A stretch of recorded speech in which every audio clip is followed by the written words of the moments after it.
Pratham, Um, yeah, cool. Am I audible? yes, you are. Yeah. Yeah. Hi, hello everyone. I, Pratham, on behalf of TheDaak, welcome you to this book discussion session of TheDaak Baithak. A bit about TheDaak. TheDaak began in 2023 as a book review journal, publishing original reviews across disciplines and genres. From the very get-go, we have sought to reimagine the form of the book review itself, encouraging writing that moves beyond summary to engage deeply, reflectively, critically, and creatively with the world that a book opens up for us. Over time, we have grown into a biannual academic journal that now includes reviews, explainers, commentaries, and research essays. Each issue is built around a central theme, bringing together diverse voices that explore the intersections across social sciences. Our double blind peer review process ensures rigor, while editorial approach values accessibility and creative thought. Beyond the journal, the Dark has grown into a vibrant collective group. Through our reading groups, we meet every month to discuss a shared group, discovering new perspectives through conversation.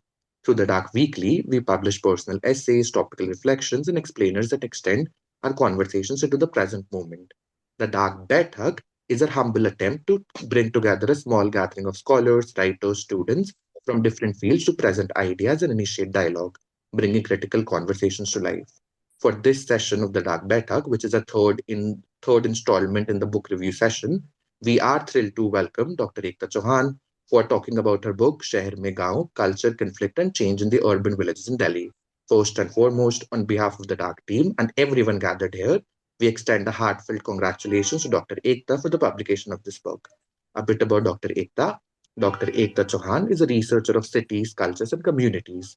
She is an assistant professor at OP Jindal Global University. She holds a BA Honours in History from St. Stephen's, a Master's in Public Policy from NLSIU Bangalore, and a PhD in World Heritage Studies from BTU Cottbus, Germany.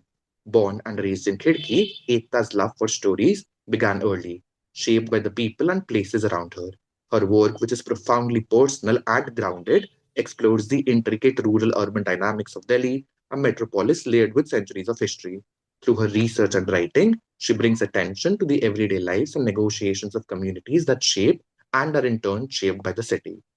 We welcome you, Dr. Ekta. Over to you whenever you're ready. Thank you so much.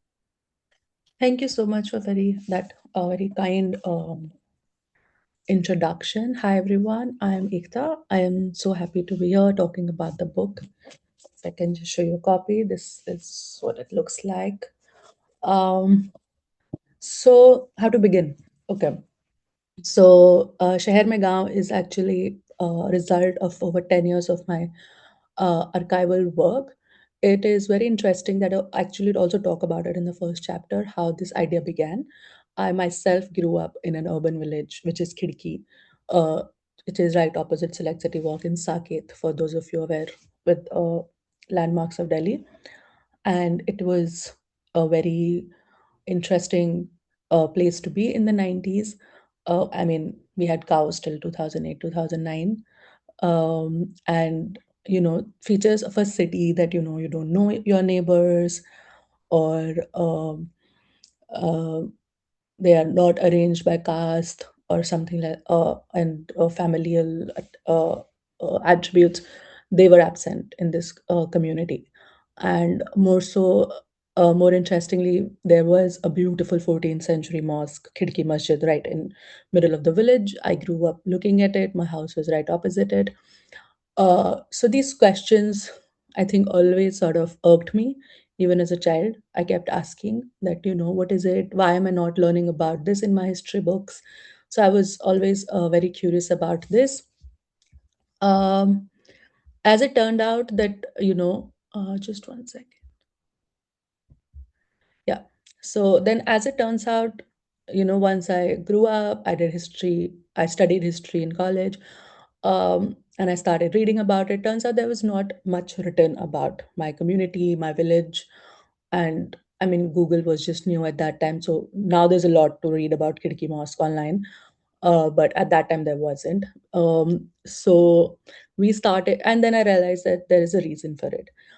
Delhi is made up of several type of settlements, urban villages being one of them. And since these were erstwhile villages, unlike areas of Delhi like Shahjahanabad or Lutyens, which have been urban, and therefore very well documented. These have not been very well documented because these are mostly agricultural, ex-agricultural communities, and their culture is more or less oral. So that led me to start an oral history archiving project back in 2018. No, yeah, 2018 we started the oral history archival project, which were meant to record personal histories of people in Kirki village. These were long form interviews, 5 hours, 4 hours, like over days, those sort of things. And then I think my interest kept growing. Then I expanded to other urban villages, and I also started then after my master's during my PhD. Then I also started doing looking at oral history as an academic discipline, which was booming at the time. It is still booming. So as a historian, my interest grew in oral history, and the result of it is, I think, culmination of all of that is this book. Um, what my idea behind the book was again to sort of look at a um histories of mostly ignored sections of Delhi. Because whenever you think of Delhi, you mostly think of certain parts. And though there is just so much written about Delhi, there is no dearth of novels, fiction, non-fiction, historical material on Delhi. You will hardly find anything on urban villages. People don't even know what urban villages are. And then also to shift focus from written records to people's lived lives to oral history. So um um, those were the two ideas behind the book. Oh, and I also started doing something during this time since 2016. Actually, I started doing heritage walks. Again, something that was booming in Delhi at the time, and I was in college. I was doing my masters, and heritage walks were like everywhere. And one of my friends said that why don't you just take people to Khidki Masjid and Satpula? Satpula is another monument at Khidki, and I was very underconfident. I was like, why will anyone come? It's you know there is no infrastructure, these are abandoned monuments, why will anybody come, this and that. But turns out, within 3-4 years I had hosted almost like 2000 people. And actually great for a college student because I was making some money over the weekends, so that was good. So I realized that this storytelling format, people are interested in knowing more, they just don't have a source. It's not that people don't want to read this or people don't want to know about this. So all of this has culminated into this book. It's mostly, I look at it as stories of these urban villages, not to call them fiction. These are not fiction stories, but these are stories about urban villages, how they have developed. So as a beginning, I mean, I like to see this as part one because this covers only 10 villages. Um, why only 10? Budgetary issues. The penguin called and said, "Madam, time khatam ho gaya ab aapka." So practical issues. But Delhi does have over 350 urban villages, and I can absolutely guarantee you that no two of them are the same. Even now, when I meet people from different villages, there's always a different story. There's always something new happening there, new social phenomena. So, through these 10 urban villages, essentially, then I look at development of Delhi, conflicts of Delhi, culture of Delhi.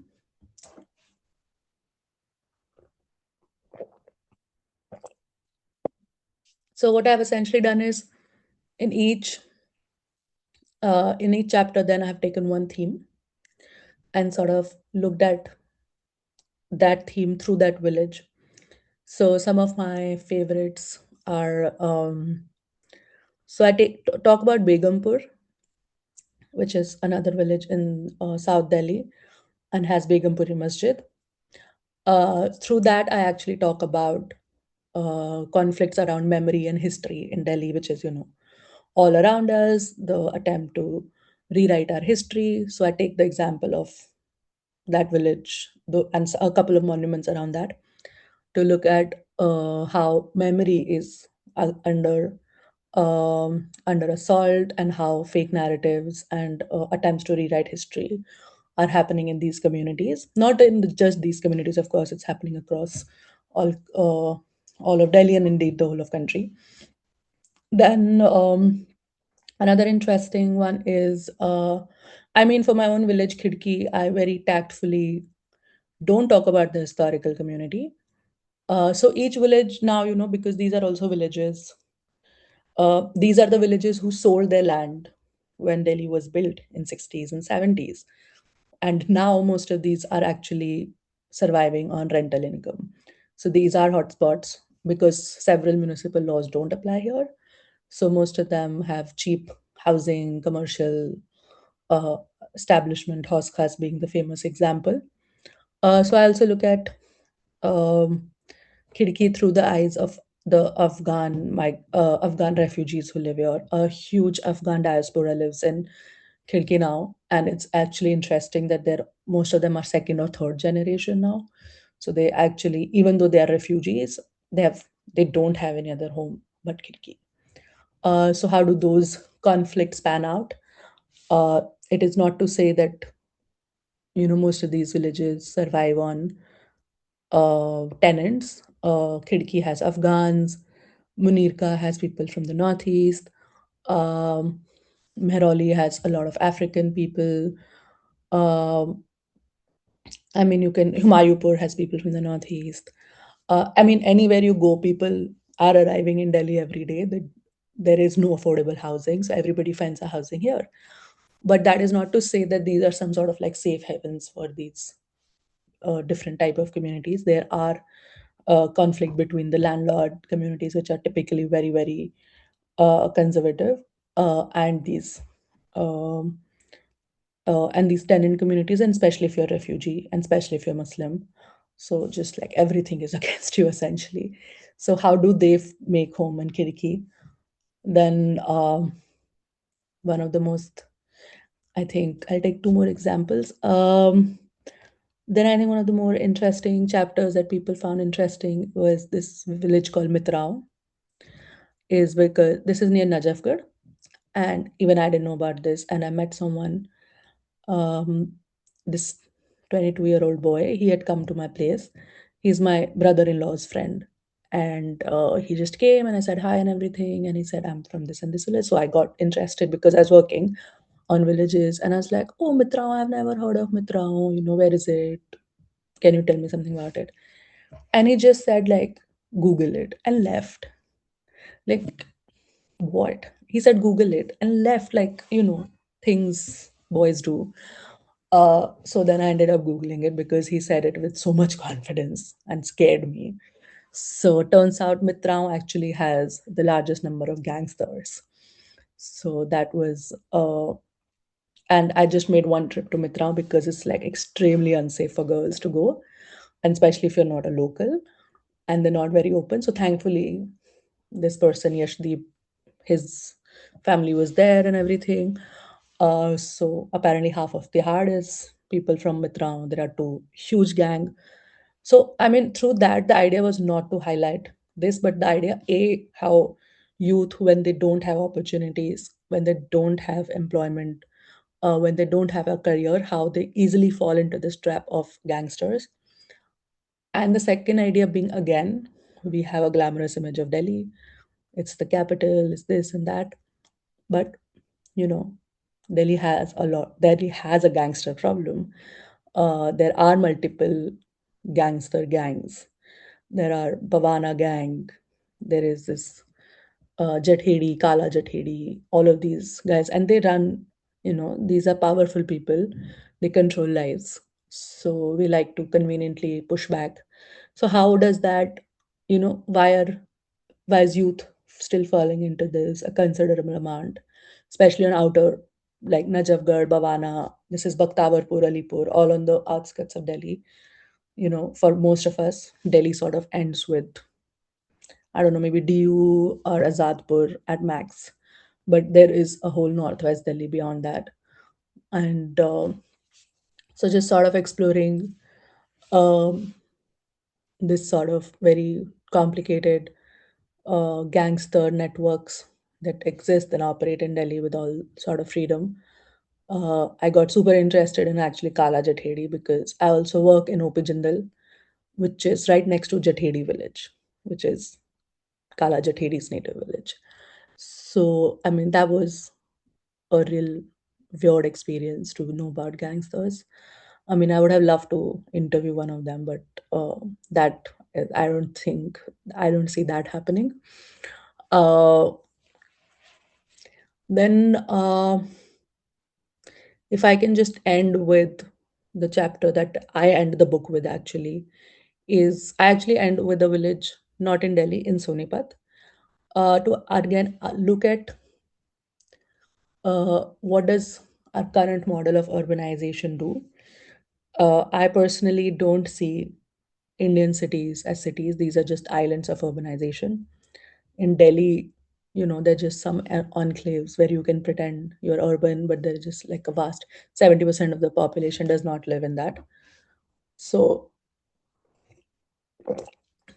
and again, urbanity for me is not just urban infrastructure. You have road, you have water, you have big, beautiful buildings, which also is limited, but whatever. But urbanity in your culture, the fact remains that most of our cities are deeply entrenched in caste, in gender, in communal conflicts. So then what does it mean to be a city? So I took this one village, two villages in Sonipat belt. So Sonipat is now rapidly urbanizing. It is what I think Gurgaon used to be several years back. Land acquisition is happening, fields are disappearing like overnight. Most of this land acquisition is private land acquisition, unlike in Delhi, because Haryana allows for private land acquisition as well. Um, so land is being like it's fast-paced development. But I was interested in then looking at what happens to the women. So through the angle of gender, because then again that is something um, there are sociological papers written talking about how men urbanize faster than women. So I went to these villages where who have a lot of money, and I essentially looked at the upper caste Jat communities, uh, families who have made a lot of money through land deals because they sold their farmlands and they have a lot of money, like unimaginable amount of money. But you see the condition of women in their family, it's absolutely terrible. Like the brother will have an Audi and the sister won't even be allowed a bicycle. So these sort of, because as land is going in these sections, there is this sense of loss of identity, especially among these landowning caste who have historically derived not just the idea of caste pride, but also the idea of masculinity through control over land, through being farmers. And now they don't know where their masculinity really stands. So, I mean, they double down on what they can control because they can't control the world outside now. It's not their village, it's not their land. Government is like government, private bodies, forces or markets, they're doing what they're doing. And they don't really stand anywhere in that because most of them are not very educated. So, becoming, they're not getting integrated. And I'm not saying it's their mistake, it's actually society's mistake that they're not being integrated. And it has given them this sense of like loss of power, this crisis of masculinity that I talk about, which affects A, the women in their family because they double down on them, which is happening across. And then B, on women like us who have arrived in Sonipat as outsiders, so work and students, professional women who have arrived there to work because then our bodies are seen as threats. We are seen as threat to the culture because then बिगाड़ देंगे औरतों को and all of that. So then we become site of violence. There is a huge problem. I mean, if any one of you have been to Gurgaon or live in Gurgaon, I'm sure you're aware of this problem. As long as you are in your gated enclaves, it's all good. But as soon as you get outside of your gated enclave, there's a completely different Gurgaon that exists. There is um, guns, there are overspeeding cars, and they're all done. I mean, if you really look at it, they're all done by a particular community to, it's literally like gorillas chest thumping to show their masculinity because there are no other ways left to show masculinity now, and there is this crisis for me. I mean, it's there in my community as well, and I can assure you it doesn't go away. It's happening right now in Gurgaon and Sonipat, but my community lost their land in 60s and 70s, and it's 2026. The sense of loss doesn't go. Men become more and more violent, from what I can see. Like in my family, I can assure you, all the girls have gone to college. They're very hardworking. None of the men work. They're all like property ka business and rent. So, I mean, you earn a lot from rent. It's insane. Like in next birth, I would like to be a landlord, but a male landlord. There's nothing called a female landlord. There's only a male landlord. So that's actually my dream job, and to have a Thar. But since that's not happening, like most of my cousins, because the girls know, there is this sense of awareness in the girls that, and I see this in this others that I interact with as well, that there's an awareness that कि अगर वो नहीं पढ़ेंगे, so they will be married off to this, some sort of a landlord with a lot of rent. They'll have a lot of money, but they'll lead terrible lives. So उस डर में लड़कियां बहुत पढ़ रही हैं, like as much as they can. Yeah, it's true. Like, I was told, it's funny, and it's actually really funny because I discovered that, once I went to gym, or whenever I'm hanging out with the academic circuit, which is all very posh and all. So it's very, because like I was told in class 8, like the day you fail, we'll marry you. So I've I've only topped my class since then. Like if I come second, for me, that's fail. Like in my head, if you're second in class, you are fail, and ab tumhara shaadi ho jayega. So that's not an option. So, and most of the boys have rental business, so they don't have to work. There's no need. And that is sort of on steroids in Haryana. So whatever happened in Delhi, the product, the sociological impact of the kind of urbanization that we did in Delhi, we have refused to learn from that, thinking that if you just buy land and then from next day it's urban, you've made like a building there or like a mall there or whatever there, and from next day everybody's urban. We have completely failed to learn from that, and we are doing that like on steroids now, because at least Delhi may the land acquisition was public. So when DD acquired land, there was compensation given, but it was like in installments. And then people also depending on their, like the earlier acquisition, the first wave of acquisition, uh, people also depending on whatever qualification they had were also given jobs. So in Delhi's villages you'll find like most of my grandfather's generation, they're peons, bus drivers, truck drivers for DTC, watchmen. If you're very educated, then maybe a teacher. So those kind of things. So my granddad also got a job as a peon in law fac. So everybody got an, so there was something, but that is not happening anymore because this is very private, capital led land acquisition now. So now I'm interested to see where this sort of urbanization goes. Of course, my personal interest is to see gender, but there are equally bad impact for caste dynamics, communal dynamics. I mean, when land acquisition happens, those who don't own land, Dalits, or those who are dependent on village commons, they get completely sidelined if you don't have land in your name. So it's a very upper caste who make money off it, and most of the people are left out of it actually. So I end the book there, and with this discussion on what is happening in Sonipat via gender, and what we can learn about, you know, essentially, like through this book, I want to raise questions on what is urbanization essentially? What do you think of urbanization? Most of us think of, especially now, it's just Gurgaon is urban, a 50-story building is urban, a swimming pool in your society is urban, but you know, what is beneath it? And like one of my favorite examples again is like, Gurgaon you would think is controlled by tech bros, but it's actually not. It's controlled by the landowners. Most of this, um, what is that place? Cyber Hub. Most of the cyber hub type of places, most of it is owned by these local landlords. They're rented out. So they can just ask you to leave any day. So it's all on like very much on surface. Uh, and it keeps coming, like, all of these conflicts keep coming to surface from time to time.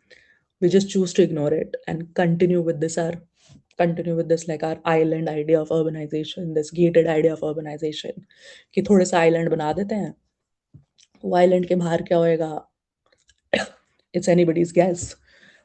uh, वो island के अंदर भी क्या होएगा, it's anybody's guess, but बाहर क्या होगा वो तो it's anybody's guess. So, and we are becoming more and more obsessed with that idea, and I'm very skeptical of where does that lead our cities.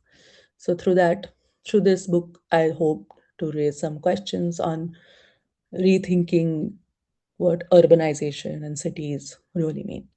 So I think I'll wrap up here and maybe we'll just open for questions. Yeah. Hi, yeah. Thank you so much for that. I think that was brief but also very comprehensive description of the work you have done and also very personal. I think, and I'm sure it has opened up many questions in the minds of everyone who is here today. So, may I request anyone who has any question to kindly raise their hand, or maybe they can type their question in the chat box as well. Yeah. Dr. Ishan Shai first. Yeah. Thank you, Dr. Chauhan. I have a couple of questions and I'll shoot them off quickly. I'm One of the things that I'd like you to perhaps elaborate a bit more when you mentioned about the about crime in urban villages in Delhi. I'm sure you lay it out in greater detail in your book, but for us as well, could you also focus on the political economy of criminal gangs? What are the businesses and operations that they derive their revenue from? Because crime, I mean, it doesn't work without a source of revenue. You need that from somewhere. So that is one, and a bit of a pushback on the point about infrastructure and urbanity, which you made, because I mean, I'm not denying the larger point of larger argument, but I also want to insist on certain things like, say, for example, the provision of water supplies is something that really, really frees up women and their time. Because now getting water is not a job that occupies a large part of a woman's day for her. I mean, coming from that kind of thinking, isn't a bit more sophisticated idea? I'm not saying a bit more sophisticated formulation of infrastructure about how we think about infrastructure and what particular forms of infrastructure are we talking about, and how they interact with existing social reality is would be helpful. Finally, on yes, on the political economy of urban development and landholding classes, which now have a lot of money, but not much of an idea of what to do with it. Uh, uh, so it's a question I've been trying to grab, uh, to wrestle with in my own head. So I'm perhaps it's a question for all of us to share with. Where does one go with that? Because there's a certain belief when histories or uh, official histories of capitalist development are told that, particular classes accumulate capital, and then they reinvest it and become industrialized and so on and so forth. But once a community has accumulated capital and is no longer reinvesting it in more productive assets, what does it say about the direction of capitalism and the form of our and the future of our economy? Thank you. Okay, thank you so much for your question. I'll start with the second one because I think I'll just elaborate on the infrastructure point. Of course, infrastructure is very important. Like, and it's like the well example and toilets example is great because it frees up women. What I meant actually, I should have clarified, is this like, gated, hyper capitalist infrastructure that we have, where, you have a mall, but uske samne pani nahi hai. So I'm not talking about basic infrastructure that is still denied. That's what I said. Like, we think of city as infrastructure, wo bhi nahi hai.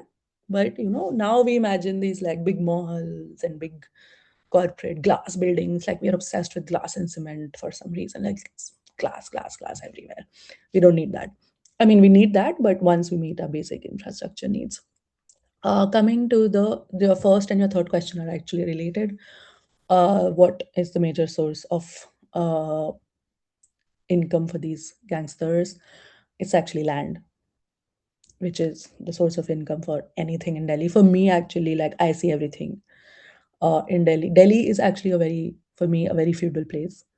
Uh, whosoever controls the land controls everything. So most of these gangsters actually l- घर खाली कराना, land का कब्जा लेना, because so much litigation goes on land, and then a minor part of it is also drug trade and stuff. But unlike, say, Bombay, where it used to be big, that is not so big here. It's mostly just land deals gone bad, uska ghar khali karana hai, all of that sort of.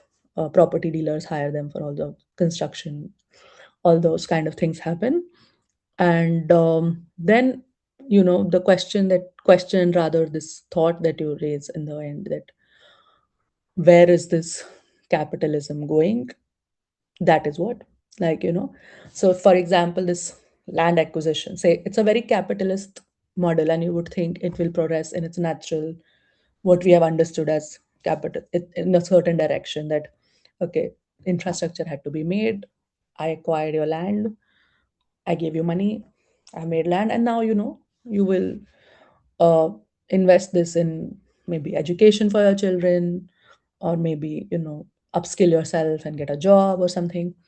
That is what is not happening, and it is very, very worrying. All of that money goes back into buying up more land that can give people rent, mostly.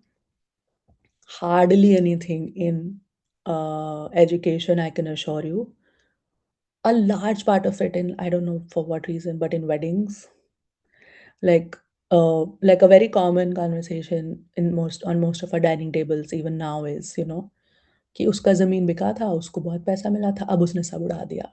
Most of it goes in like bad deals. Like, you go to any of these urban village, you ask someone, what do you do? It's property ka kaam. It's very like, and a lot of these deals go bad. So people also go bankrupt as, like, very quickly. So, like, I remember I used to live on campus housing, and in that building where all the professors used to live, a lot of maids used to come from these villages, and they were actually my first source because I used to go to their villages with them, and most of them were from families where, they got compensation. Clearly not so big, like they must have been minor landowners, and the husbands or the fathers have already, like, put it in alcohol, thrown it on gambling, land deals gone bad, all that sort of things has happened. So that is of concern, that actually none of this is going in even education. Like, it's actually really sad. Like, you go to any of these, like, communities, and you tell them, like, इतना पैसा है यार, आप US में भी जाके PhD कर सकते हो 4 करोड़ 5 करोड़ में, बट कोई कर नहीं रहा है. Like, you ask, especially if the girl asks कि आप मेरे को 2 करोड़ दे दो, मेरे को पीएचडी करना है, कोई नहीं दे रहा. They should have been very educated. They don't have like a money barrier for education. But शादी में लग जाता है 2-3 करोड़. So घर बन जाते हैं बड़े बड़े. Mostly it's gets reinvested in land because there is this obsession, some sort of obsession with, I don't know what explains it, and maybe some sociologist can work on it, with rent, कि कोई active काम किए बिना पैसा आ जाए. This sort of obsession that even I am sort of, um, trying to make sense. I think now academically, but all my life personally. Like I remember even when, I was supposed to get married and all of these rishtas were coming, uh, all of them were like, अरे इसका तो बहुत rent आता है, इसको तो काम ही नहीं करना पड़ेगा, which is not a good thing. You should actively, go work. There is this obsession with you are wealthy if you don't have this sort of, again, this comes from, I think, this feudal landlord idea कि बस एक बार कर दो invest कहीं पे और फिर बस रेंट आता रहे और काम ना करना पड़े हमको. So this sort of thing is there, and I will love for someone to make sense of it, that it goes back into all of these activities and never in like upskilling or FDs for kids.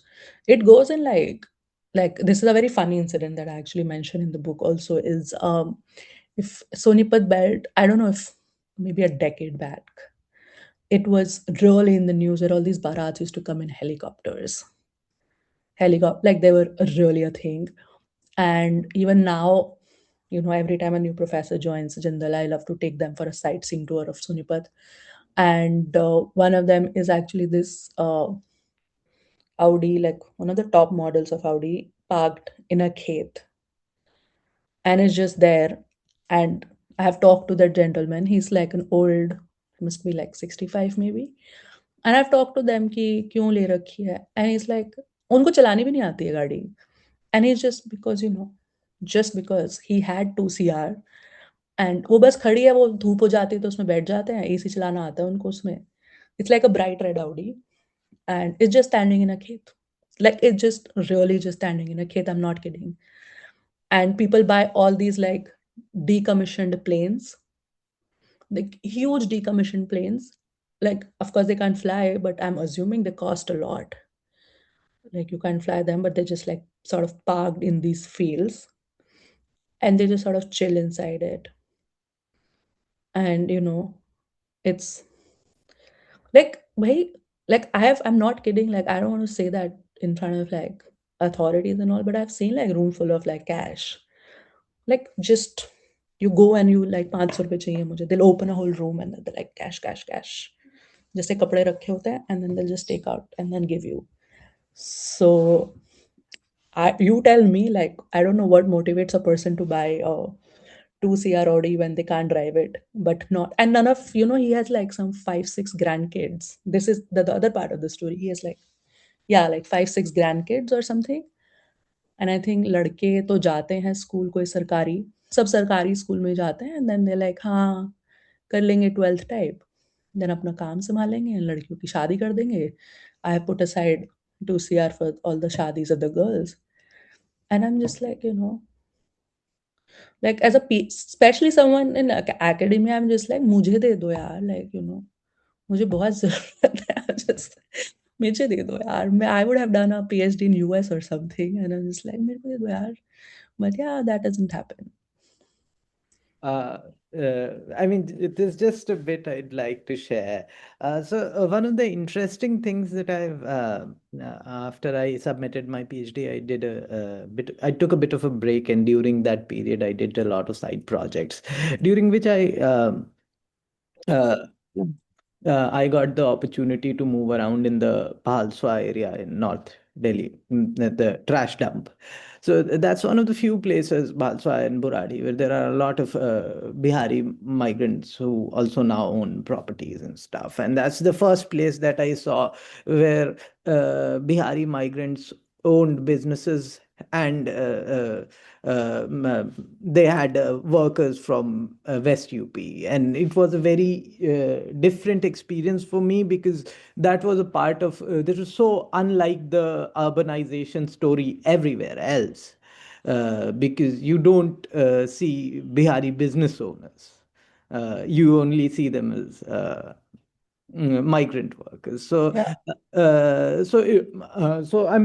was just thinking. It came to my mind because the story of urbanization and capitalist development, and the stasis of it, of it getting logged in the process of rent extraction. While there's a lot of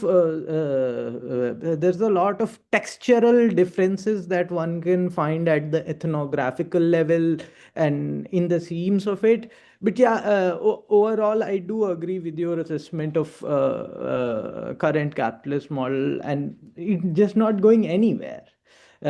Not enough investment in education, not enough investment. Certainly, even these factories, you'd have one worker as the chief karigar, and cutting, welding, and everything would happen between his two legs.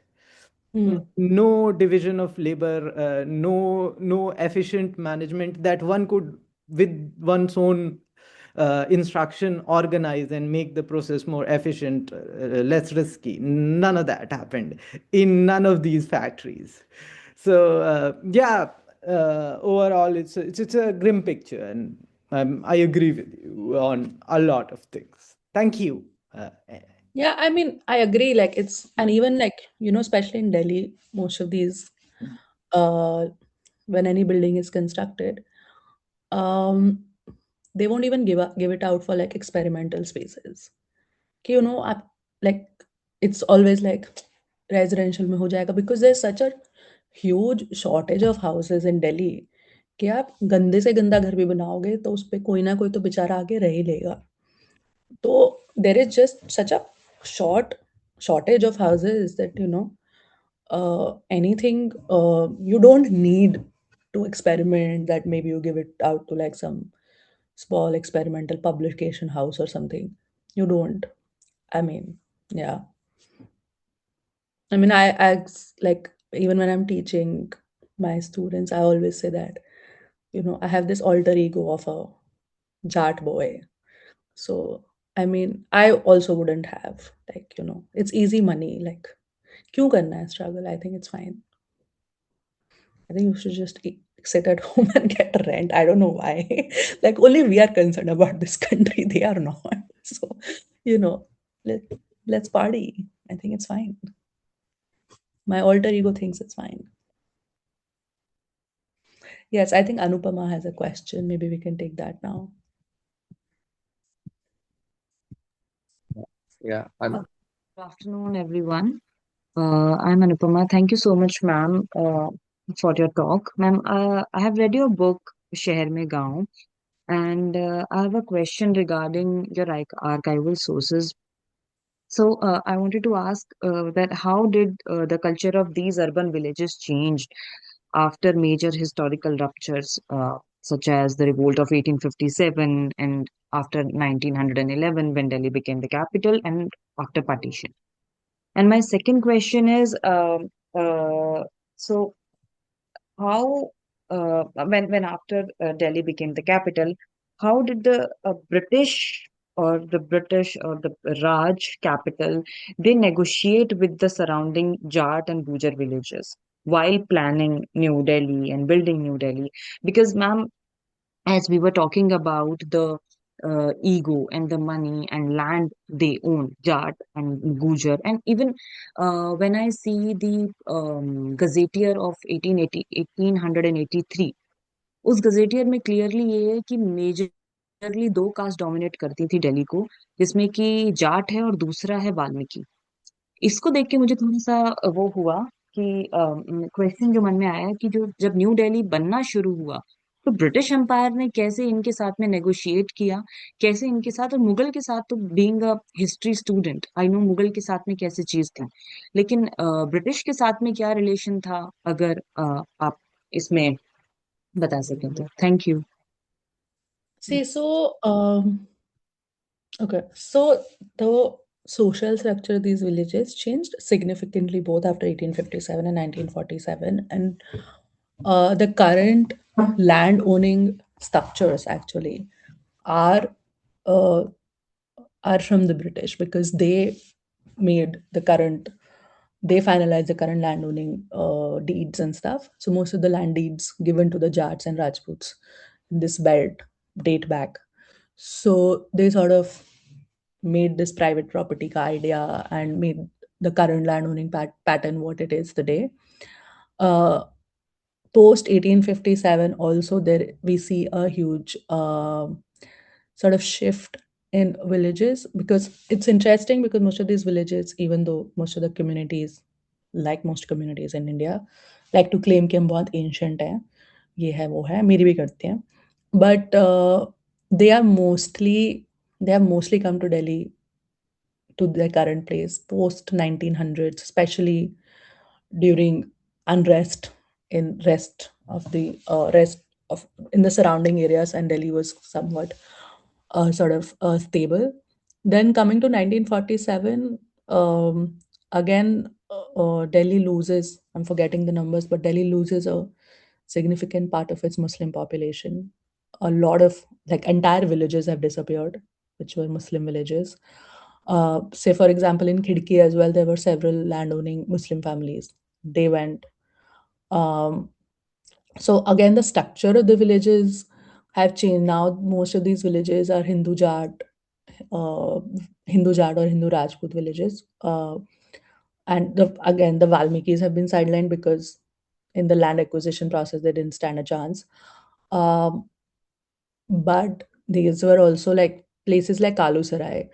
These were Kalusarai is still a Muslim majority village, but still significantly less. They all have like one family member who's in Pakistan. So of course the structure, the demographic of these villages changed very significantly post that. Yeah. Ma'am, I have one more question. Ma'am, as you said that maximum जो land आया वो British empire के time या 1900 के time आया, लेकिन when I saw आईने अकबरी उसमें जो लिस्ट थी जमींदार की उसमें मैक्सिमम जाट मेंशन थे, तो क्या ये वर दे डिफरेंट जाट्स या फिर माइग्रेशन जो बाद में हुआ वो डिफरेंट था जो आज के दिल्ली के विलेजेस जिनको शेप करता है? I actually am not. I think I haven't looked at Aine Akbari, so I wouldn't answer it right now without my due research. But I think maybe we can get in touch with email or something, and once I look at it, I'll be happy to answer. Thank you so much, ma'am. Yeah, thank you so much for that.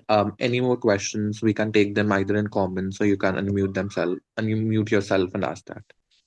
I have a question. Yeah. My name is Jyoti Dhankar. Hi. Hi. Thanks for the session. First of all, ma'am, it was interesting. The topics you put over here, they were really interesting, and they ask a certain question to society too. Now, let me ask 2 to 3 questions from you. The first one, which I, as a person belonging to this community itself, have a question. You were talking about women, the condition of women, that we as other certain community or how these landlords, they have immense amount of money, and still the female child that is lacking behind, they are not given the money for education. It is still the problem. Now, you have put ahead a problem, but how one can overcome it? I have this question: how can anyone overcome it? As a society, we are the people who makes a society, but how can a society overcome this stigma when they have this in their head only? हम कितने पढ़ लें, कितने पढ़ लिख जाएं, लेकिन आपके घर के अंदर अगर प्रॉब्लम है, आप उसको सोसाइटी कैसे इम्प्रूव करेगी? सोसाइटी तो हमसे है ना। आप कह रहे हैं कि लड़कियों को नहीं पढ़ा रहे हैं, पर वो सिर्फ एक कम्युनिटी से थोड़ी रिलेटेड है, वो तो सारी कम्युनिटीज में वही प्रॉब्लम है। अगर हम नेशनल लेवल पे देखते हैं, हमारे पास फैक्ट्स एंड डेटाज हैं, वहां पे फीमेल्स के साथ फीमेल फिटिसाइड आज भी इतना ज्यादा है। तो आप सिर्फ एक कम्युनिटी की बात कर रहे हैं हम कि वो सिर्फ एक कम्युनिटी लैक कर रही है बिहाइंड, ये तो गलत होगा ना हम डेटा के बेसिस पे। दूसरा, आप बोल रहे हैं कि रेंट के ऊपर, आपने बोला कि रेंटेड है। हाँ, ये आज भी गलत साइड में देखा जाता है। कोई भी एक फादर होता है वो यही देखता है कि हमारी डॉटर जो है, अगर हम एजुकेटेड जाट की बात कर रहे हैं, वो कभी नहीं चाहेंगे कि उनकी लड़की ऐसे घर में जाए जहां पर रेंट से चल रहा हो, या लड़का सिर्फ रेंट के ऊपर सर्वाइव कर रहा हो। वी टू सी इट ना नेगेटिव साइड। मेरा कहने का मतलब क्या है, मेरा सवाल सिर्फ आपसे ये है कि रेंट जो दे रहा है या जो ले रहा है, लैंडलॉर्ड को भी उसके एक्सपेंसेस बेयर करने पड़ते हैं। ये दूसरी साइड है। एक साइड तो ये है कि एज अ टेनेंट जो आपके रह रहे हैं, किराएदार जो आके रहते हैं, उनको तो देना है, उनके ऊपर आपने बता दिया। आपको पता है कि एक पूरा का पूरा एग्रीमेंट होता है पूरा एग्रीमेंट होता है, और जो लैंडलॉर्ड होता है उसके ऊपर भी सर्टेन एक्सपेंसेस होते हैं। एक सेकंड लगता है, कोई भी आता है टेनेंट, वो आके रहता है और निकल जाता है, लेकिन जो बेयर करता है उसको पता होता है। तो जो एक्सपेंसेस हम बेयर करते हैं वो भी हम उसी रेंट से करते हैं। तो ये गलत कैसे है कि सिर्फ रेंट ही गलत हो गया? ये Excuse जानना me. है मुझे। जी ma'am. Yeah, Jyoti, I think while I understand that certain references were made to as examples to certain communities, I'm sure ma'am, Dr. Chauhan, just a second, let me. I'm yes ma'am. sure, yeah, I'm sure that at no point was Dr. Chauhan trying to uh, speak of this as only a particular community's issue. I think there's a certain way in which the research that she has done and the urban villages that she has had the opportunity of surveying through her work, she found these issues, right? Ma'am, I just to yeah, I मैं think I'm just trying to address. Of course, she'll answer your questions about both what is wrong with rent economy per se and why that has an impact on gender and why I'm sure she's going to answer those questions. But I think just to clarify that perhaps the intent was not to single out a certain community. I'm sure that is not where this discussion was. But having said which, please continue with your questions, and then we could have Dr. Chauhan respond. Ma'am, I only have these two questions. How this is seen is a negative side only. See, I get it. Now, if a person is having a source of income from rent only, how is it a negative only? I want to know this. Second, you were talking about the condition of women. Women are lagging everywhere. How can a woman stand for herself if the family is not backing her? I think I'm clear with it. And I have no negative side, or my statement is not against ma'am itself, because she has put a work which is intriguing and I'm also loving it. So let me be clear, it's not on her a question. My sound might be high pitch, so I'm Can sorry I for it, answer? Can I but just I take this question? Sure. I think yeah, yeah, yeah, sure. I think sure. Okay. See, Jyoti, I'm not saying कि God forbid ऐसे कि India में एक ही community है। Let's be clear, ठीक है? yes, औरत की हालत exactly. तो इंडिया में कहीं ठीक नहीं है, Yes, ठीक है? ma'am. वो तो भूल जाओ, दैट इज़ लाइक जो काम भी करते हैं, like even when a woman is working in this country, वो घर पे भी आके फिर बर्तन मांज रही है, डबल ड्यूटी कर रही है, तो Yeah. कंडीशन तो ठीक नहीं है। एंड फीटिसाइड से बच जाते हैं तो ये ज़िंदगी कोई बहुत अच्छी तो चल नहीं रही है। तो it's not one community. I talk about one community because it's not physically possible to talk about everything in 200, 300 pages. So I talk about one aspect. उसमें हम वट अबाउटरी नहीं कर सकते क्योंकि कि भाई ऐसे like I said कि I have talked about 10 urban villages. Now why I have chosen that? Because it was convenient. I knew these villages. There are 350. 340 तो बच ही गए हैं. And all of them have very different sides that I would also like to know. So it's not that I have anything against those 340 villages. I haven't had the chance to work on them. And so yeah, no, God forbid I say ki one community is No, ma'am, it's not about 100%, 100% all of us are in the same ऊपर से नीचे तक सब बेकार है. So let's be clear about that. And I'm very pessimistic, so it's fine. Then talking about the rental economy, it's a very decent source of income, sure. My family is in construction and rent and stuff. But when you read about, uh, if you read more about rental economies, rental informalities, uh, there are sociological and cultural implications. It's much researched subject that I don't think I can even start to cover in this conversation. You can read books like work by Sushmita Pati. She looks at, what is it called? Wait, just Google. Sushmita पाटी की किताब का क्या नाम है? Her book Properties of Rent, Community Capital and Politics in Globalizing Delhi.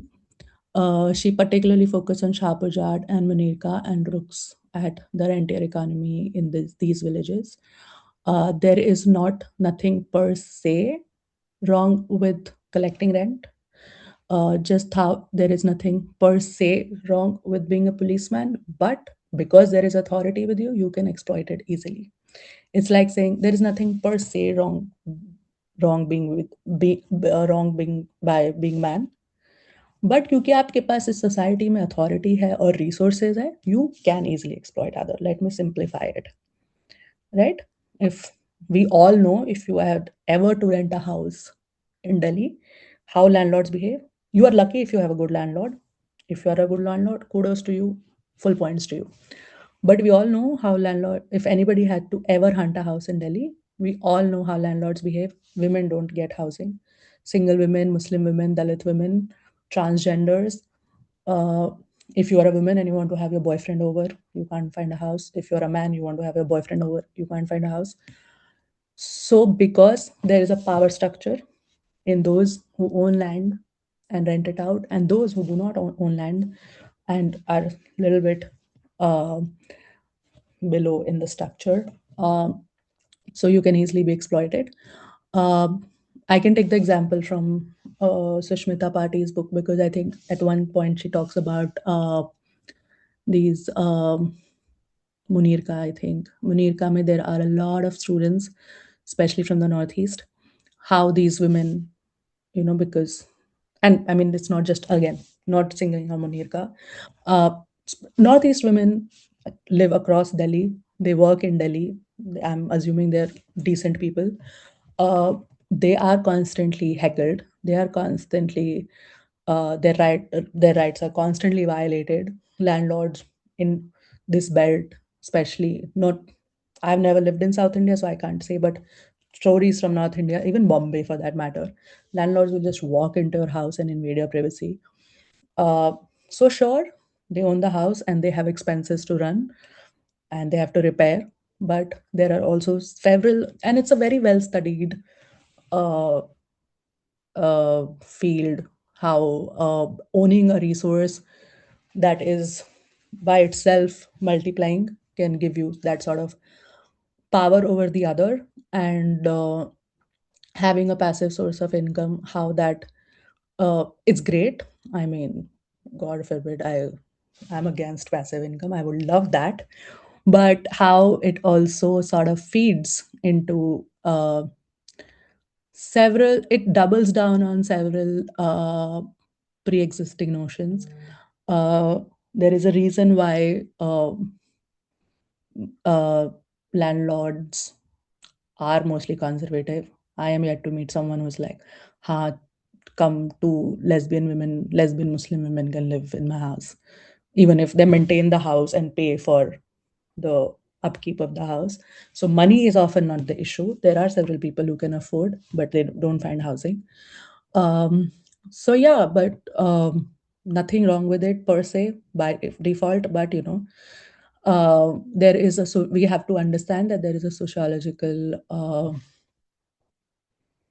disbalance here, and if you have, I mean, if you are an emancipated landlord, good for you.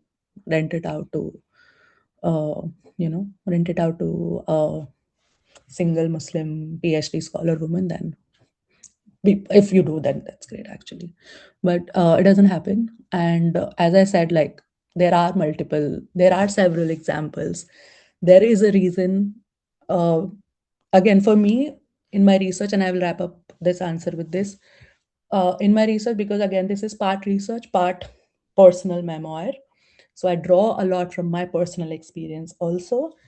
And for me personally, what irks me is that, of course, like, this is my personal way of thinking, and it shows in the book. I agree, women are exploited across, you know across the spectrum. What personally irks me is here, you have so much money, you have this chance to get educated, you have money coming in. I mean, मेरा salary 5-6% भी नहीं बढ़ता है साल में, rent 10% बढ़ता ही बढ़ता है, right?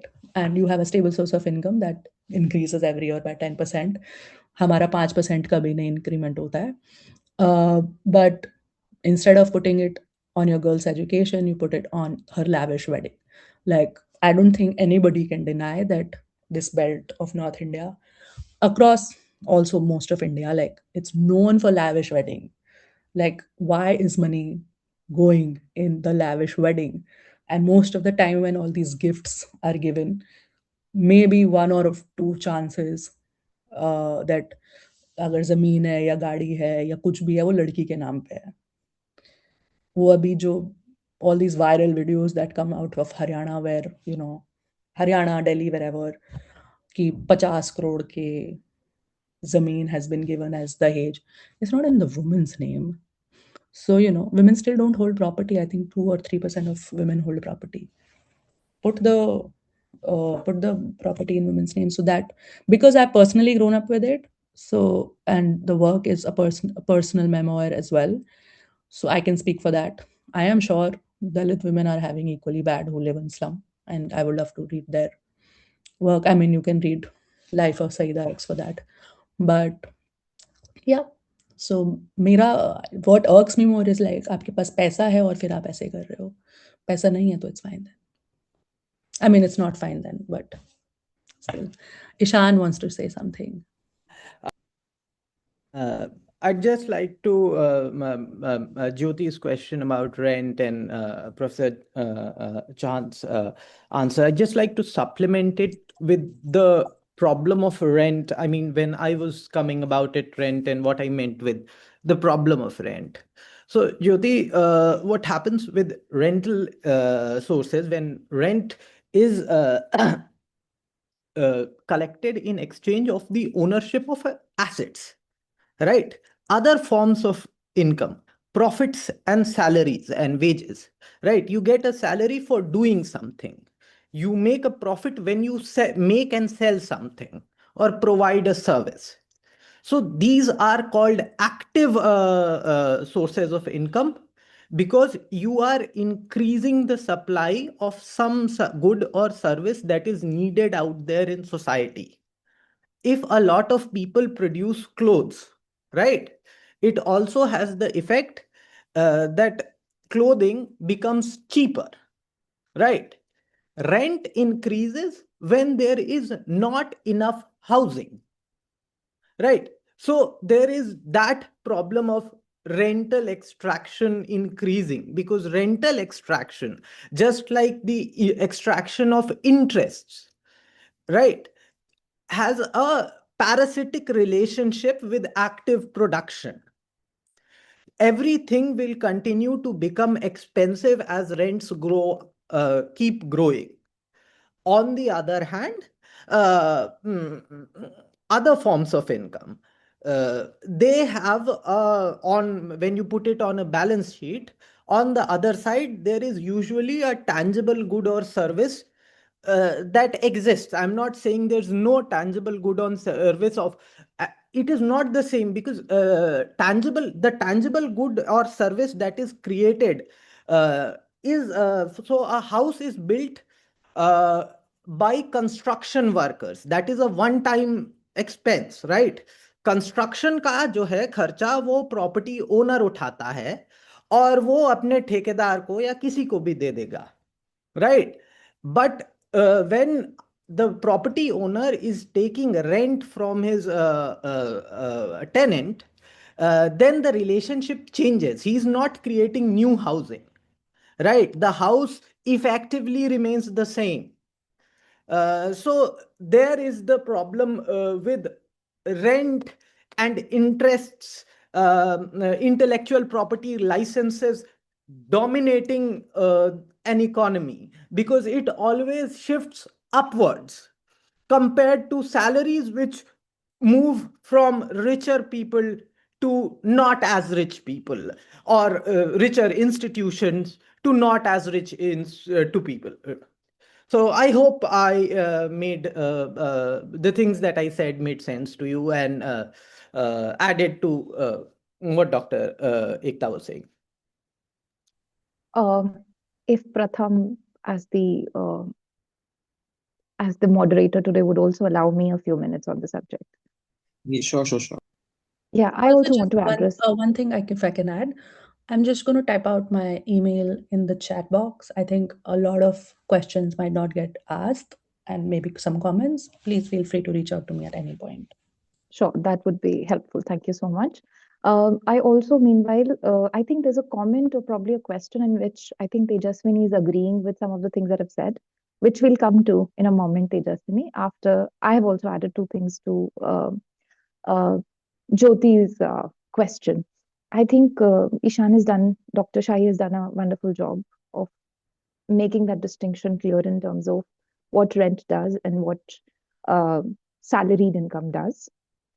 I want to add another element to this discussion, which is what rent does to individual person and through that individual person to the community, which is probably the argument here. When we're working and when we're working where we're using our own labor, either creative or physical, there's a certain way in which your being is involved in work. So if you're being paid because you read, if you're being paid because you teach, if you're being paid because you make, as Dr. Shahi, the example that he gave about clothes, so some kind of skill is also involved. And there's a certain way in which when you're skilling, you're also improving yourself. And by extension, there is incentive to increase your education or your skill in a certain direction. Now, it could be anything from a PhD to how to, sew clothes or how to do carpenting work, etc.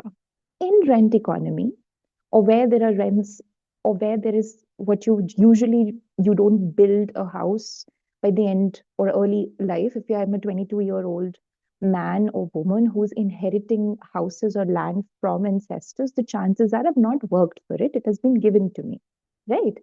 So there is also that second element where you're actively not upskilling in any direction. And that collectively brings us to a point where you have a number of people in society who have never worked on improving their self, either mentally or physically, which pushes people towards crime, which pushes people towards living in engaged societies without knowing how to deal with ideas other than their own. So if I've not really come to a place where I have thought of myself as needing to improve, and it doesn't have to be only morally or in terms of ideas. It is perfectly possible that somebody who's living off the rent economy or whose source of income is rent could be a wonderful human being, and they may come from the right kind of thoughts, but the chances, the incentive for them to improve their mental faculty or their physical faculty, the incentive for them to engage with something other than their own is very low, which then pushes the society collective in a very different direction, which may create problems of criminalization, etc., which the field speaks of. Are there different pockets where things are changing? Of course. In fact, through this discussion, I would like to point out that something good that may have come out for, let's say, Jat families is that women are now educated. And even if it means they're escaping, that they're pushing towards education to escape this, uh, perhaps this world that rent economy creates, at least it has pushed some of us or so many of us out there, including Jyoti, who's asking this question from a situated space that it's not happening with my parents. Perhaps that is the good that has come out with If I can just add, I completely forgot. Actually, yeah, a very tiny minuscule of us. Say for my example, my family. I come from a landlord family. My father has a construction business. My brother has now joined a construction business. But I was always freely given access, money, everything for my education. And I am so, so thankful for it. Though there are several restrictions of how you can behave, what you can wear, and what all you can do. And when I married outside the caste to my boyfriend now, and who's my now husband, there was a whole lot of drama. But now that I'm educated and once you put that kind of money in someone's education, and I'm the only one in my family who has done a master's, only girl, not for boys, but only girl who's done a master's. So I met, I have through this book, thankfully, a lot of girls from urban villages have gotten in touch with me. Uh, don't want to reveal their names, but who are doing such good work. They're doing their PhDs. They're working in corporate, all sort of things. They have sort of come out of this thing, and thankfully and unfortunately, the first step has to be taken here by those who have power, so mostly their fathers who have been very supportive. But it doesn't come without struggle. It doesn't come with, like, I can't even imagine what all my father had to go through in terms of all of my extended clan breathing down his neck when I didn't get married till 31, and or when I got a car at 18. I'm now, see, look things like that. uh, my dad said, if you get into a good college, which I did, I'll buy you a car. Now, I'm sure an average person can't do that, but he could. So he did. And there was a huge, like, I can't even tell you the number of men in my house on the day I got a car. So, because ladki ke par lag jayenge, all of that sort of shenanigans. But, there is a minuscule minority. So, all is not lost if you can convince people to put money somewhere. Back to you. Sorry. Just had to share that. Thank you for sharing that experience. So yeah, I was actually extending the rent conversation to also include that then from individual rentier families or people, it moves to societal collective and then moves to a larger community collective. So where certain kinds of labor are better than other kinds of labor, but within which certain kinds of ways of earning money are considered better than other kinds of making money, also in the moral universe they create, and what it does to individuals who are earning and putting their labor out. So I think that is the additional point uh, that I was trying to make in extension to what Dr. Chauhan and Dr. Shahi said, Jyoti. And I don't think it speaks of it's not generalizable to the entirety of the collective. There would always be exceptions and more exceptions than less. But I think this could be one way of looking at it. We have, Pratham, we have a longer message in the chat box, which could be read. And I think we've also shot up by our time. It's 1 hour 15 minutes. After we've read that uh, out loud for any of our differently abled friends, we would bring this to a close. But please read the comment first. Sure. Yeah. Thank you for your comments.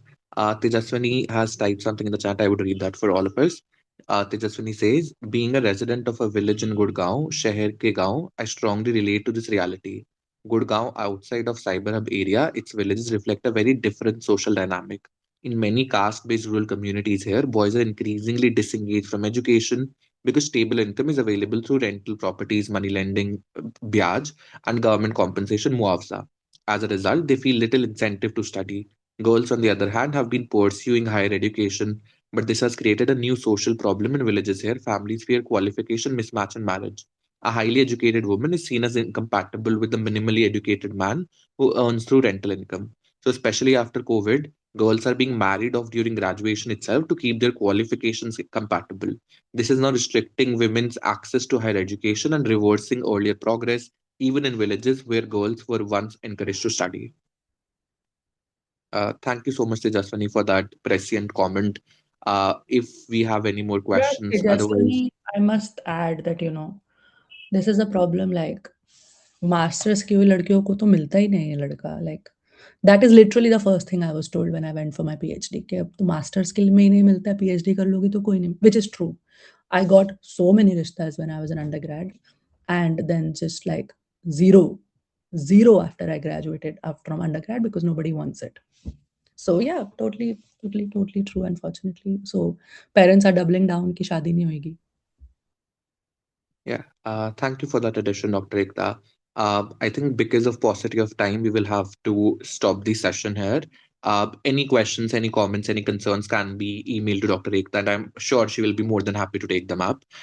With this, we also come to the end of a session. We extend a really heartfelt thank to Dr. Ekta for taking out time on a Saturday and talking about a book with us. It was a very insightful discussion with your erudition, with your insights about urban villages, which also makes us think about urbanization, development, and the routes they are taking and think more critically about them. We also extend a thanks to everyone who took out time and was present in the session. We hope you got something meaningful to think about from here. We hope to see you in the next sessions as well. With this, we come to the end of the session. Thank you again. Yeah. Thank you, everyone.